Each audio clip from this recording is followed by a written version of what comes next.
joined by an international of experts who have had an interest, including the Royal Navy, informed.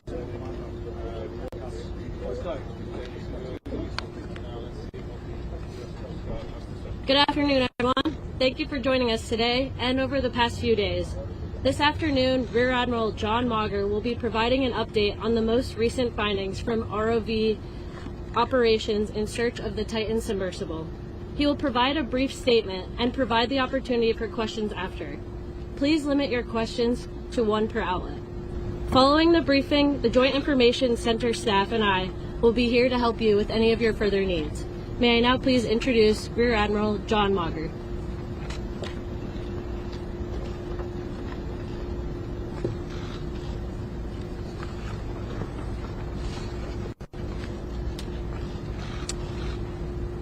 This morning, an ROV, or remote operated vehicle, from the vessel Horizon Arctic discovered the tail cone of the Titan submersible approximately 1,600 feet from the bow of the Titanic on the seafloor. The ROV subsequently found additional debris. In consultation with experts from within the Unified Command, the debris is consistent with the catastrophic loss of the pressure chamber. Upon this determination, we immediately notified the families. On behalf of the United States Coast Guard and the entire Unified Command, I offer my deepest condolences to the families. I can only imagine what this has been like for them, and I hope that this discovery provides some solace during this difficult time.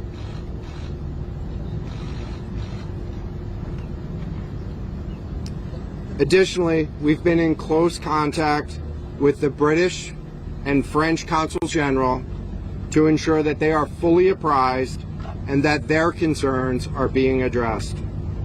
The outpouring of support in this highly complex search operation has been robust and immensely appreciated. We are grateful for the rapid mobilization of experts on the undersea search and rescue, and we thank all of the agencies and personnel for their role in the response. We're also incredibly grateful for the full spectrum of international assistance that's been provided. The ROVs will remain on scene and continue to gather information. Again, our most heartfelt condolences go out to the loved ones of the crew. We'll now take questions. John, what other debris have you found? John, what other debris? Can you talk about the delay in reporting the vessel missing and what impact that had on the This was a incredibly complex case, and we're still working to develop the details for the timeline involved with this casualty and the response. And so we'll provide that information. James Matthews from Sky News. John, what other debris have you found? And have you found any trace of those who were on? So this is an incredibly complex operating environment on the seafloor, over 2 miles beneath the surface.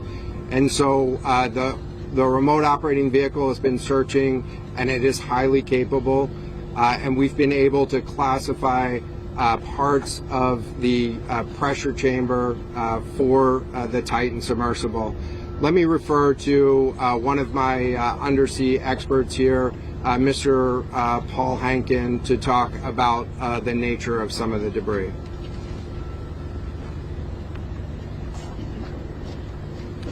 Thank you, Admiral.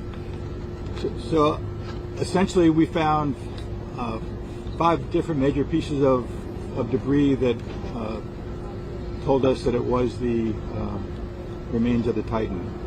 The initial thing we found was a nose cone, which was outside of the pressure hull. We then found a large debris field. Within that large debris field, we found the front end bell of the pressure hull. That was the first indication that there was a catastrophic event. Shortly thereafter, we found a second smaller debris field. Within that debris field, we found the other end of the pressure hull, the aft end bell, which was basically comprised of the totality of that pressure vessel. We continue to map the debris field, and as the Admiral said, we will do the best we can to fully map out what's down there.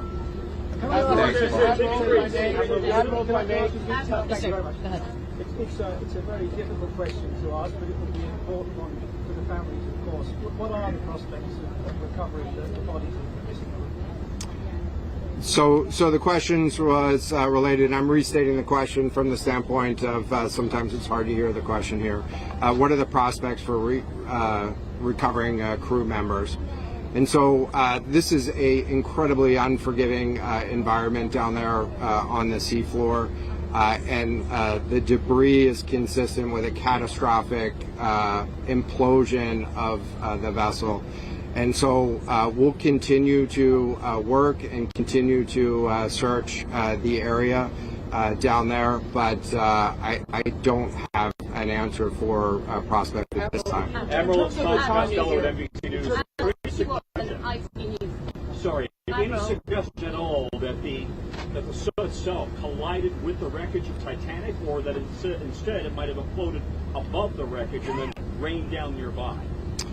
So the question was, is there any question as to whether or not the sub collided with the Titanic or whether it imploded above and debris field created from that? So the location of the Titan submersible was in an area that was approximately 1,600 feet from the wreck of the Titanic. I have an expert here that is familiar with that area and can talk about the debris field and what the debris field indicates in terms of where the casualty may have occurred. Rear Admiral, really quickly, can you tell me when that Wait, let's get the massive expert tape will voice, be called please. back? Hang on a second. The expert voice is coming up to answer the question. Thank you, Admiral. So the question is, where does the wreck lie in relation to the Titanic? I didn't hear the Admiral's answer. I think 1,600 feet. Was that correct, Admiral? Yep, you got it. So that's off the bow of Titanic. It's in an area where there is not any debris of Titanic. It is a smooth bottom. There, to my knowledge and anything I've seen, there's no Titanic wreckage in that area. And again, 200 plus meters from the bow, and consistent with the location of last communication for an implosion in the water column. And the size of the debris field is consistent with that implosion in the water column. What if I can ask you a question? In terms of the timing here, you say that this was a catastrophic implosion. And I know it's early on, but is it your estimation that this happened right at the moment when they lost contact, an hour and 45 minutes after their descent? So the question was about the timing of the catastrophic implosion. Right now, it is too early to tell with that.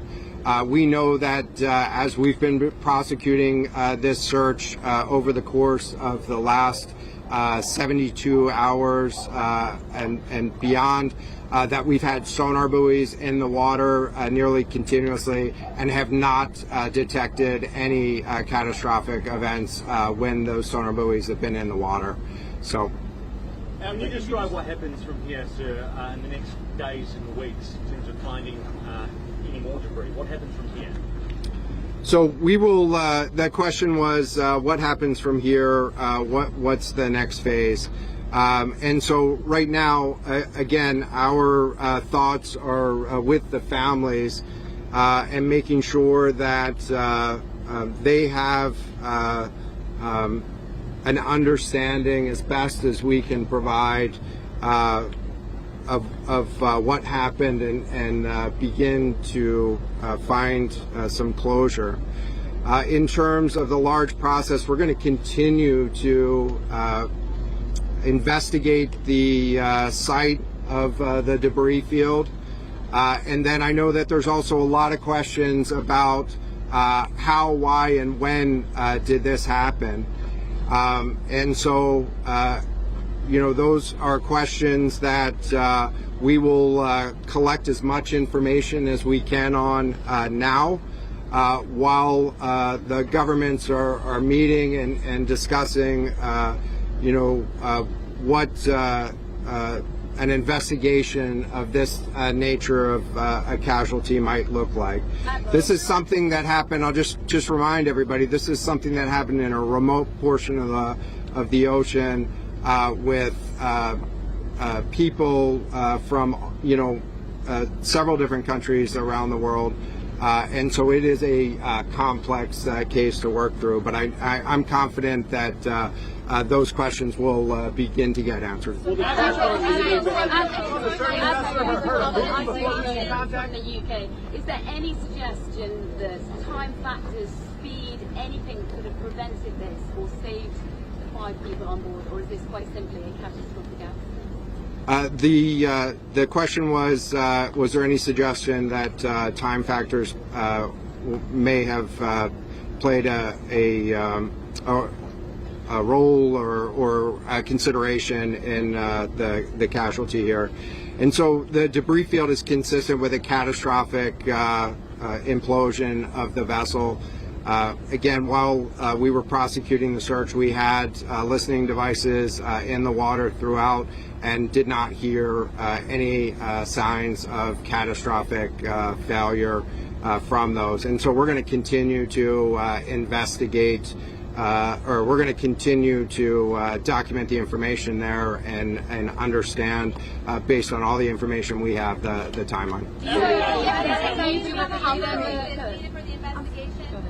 What does it mean for the resources required for the investigation? Which should be pulling out and coming in?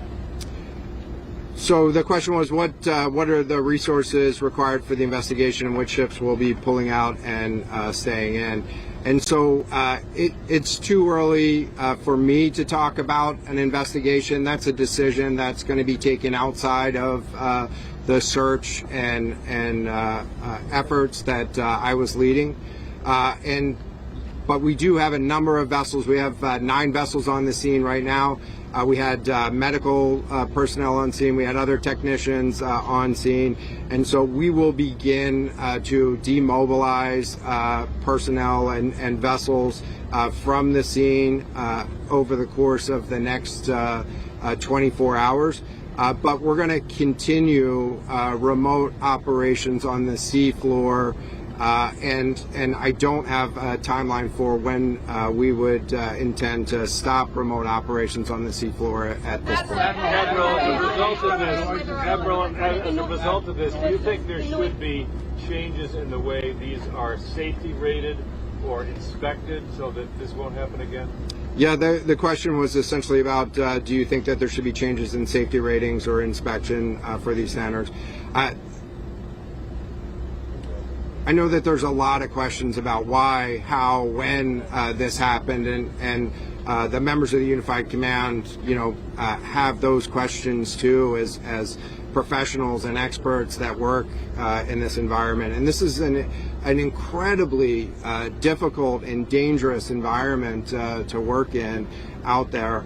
But those questions about the regulations that apply and the standards, that's going to be, I'm sure, focus of future review. Right now, we're focused on documenting the scene and continuing the supplemental. I know we don't know the timing here. We don't know the timing here, but there was the banging noises yesterday that redirected and redeployed the ROVs to this area. Is there anything conclusive in those noises, and did that redirection and then finding this debris field today all help? So throughout the search efforts, we reacted to the information that we had available to us, and while we continue to send it off for deeper analysis. Again, really complex operating environment for us to work in. Let me check with the experts, but there doesn't appear to be any connection between the noises and the location on the seafloor. Again, this was a catastrophic implosion of the vessel, which would have generated a significant broadband sound down there that the sonar buoys would have picked up. This will be the last question. If you talk about the ROV, the drop into the ocean today, it arrived early this morning. It seems that swiftly was able to find the debris field. If you talk about the speed of that, and also were all of the assets involved moved as swiftly as possible to the area? Was any help turned away, as some lawmakers have criticized the government? This was a incredibly complex operation, and we were able to mobilize an immense amount of gear to the site in just a really remarkable amount of time, given the fact that we started without any sort of vessel response plan for this or any sort of pre-staged resources. And so the equipment that was brought on site this morning that we were using was a pelagic ROV capable of operating at 6,000 meters, cameras, sonar, other articulating arms and resources on it. And it, we had to transport it here through C-17 aircraft. This is 2 aircraft that it took to get this up here. And so we've really had the right gear on site and worked as swiftly as possible to bring all of the capabilities that we had to bear to this search and rescue effort. And it was just a huge international and interagency effort to make this happen. So I'm really grateful for all of the responders that came out to support this and really search for the vessel. It is a difficult day for all of us, and it's especially difficult for the families, and our thoughts are with the families today. But this was an immense support, and we had the right gear on the bottom to find it. So thank you. Will you attempt to recover the bodies, can we ask you, the victims, will they be recovered? Thank you so much, everyone, for attending this afternoon. There are no future planned press conferences. Updates will be shared to the USCG Northeast Twitter page, and our staff will be available to take down any questions following this. Can you Thank spell you. and give us the names of the 2 gentlemen who spoke? I can get that back to you afterwards, just so I can confirm. Thank you.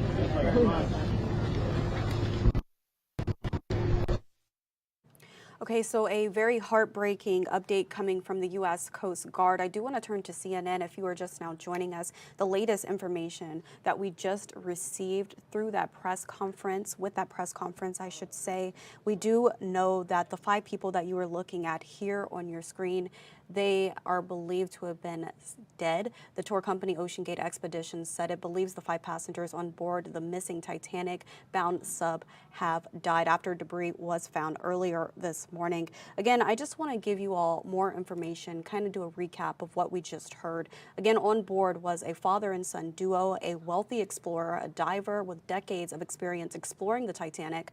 They were among the 5 people. The 5th person on board was actually the CEO and founder of the company leading the voyage, OceanGate. And OceanGate actually just released a statement saying that this is an extremely sad time for our dedicated employees who are exhausted and grieving deeply over this loss. The entire OceanGate family is deeply grateful for the countless men and women from multiple organizations of the international community who expedited wide-ranging resources and have worked so hard on this mission. We appreciate their commitment to finding these 5 explorers and their days and nights of tireless work in support of our crew and their families. And speaking of the families, I am still getting new updates coming in from CNN right now as you continue to look at the 5 people who are believed to be dead that were on board for that Titanic sub that went missing Sunday morning. We do know that the U.S. Coast Guard just gave an update saying that they have notified the family members and sent their condolences to them.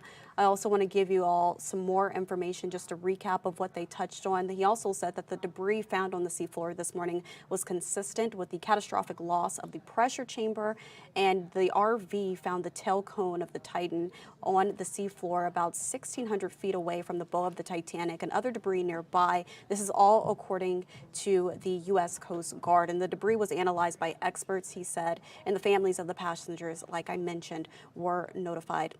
Again, that is the latest information, a tragic update that we just received from the U.S. Coast Guard. And again, we are still getting new updates. He did say that they will continue gathering information, the U.S. Coast Guard, as this investigation continues. I know that a reporter asked at the end of that press conference if and when they will recover those bodies, if they are dead, the 5 passengers. And he did walk away from that question, so we hope to get more information on that. But he also mentioned how, why, and when did this happen. He says a lot of people are probably at home and a lot of reporters are wondering the same thing, and that's when he touched on that the investigation will continue. Of course, we will continue to bring you all more updates as they come in to our newsroom, so be sure to tune in to our newscast as well as tune into our social media pages, and make sure to join me here at the live desk. Have those instant notifications to your phone. You can download the KCTV5 News app. For right now, I am Janae Hancock here at the live desk. I'm going to check one more time to see if there's any other updates that are coming in right now as I speak before I log off here. And it doesn't look like we have anything other than the Coast Guard says that officials are still working through the timeline of the sub's failure. So that just goes into the investigation is still ongoing. I want to take one last look at the 5 passengers that were on board, the crew believed to be dead. Again, they did start that expedition on Sunday, and that's when they lost track of that sub. So that is the latest information that we have so far, but I know our 4 p.m. newscast is coming up here in a bit, so be sure to tune into that for the latest information.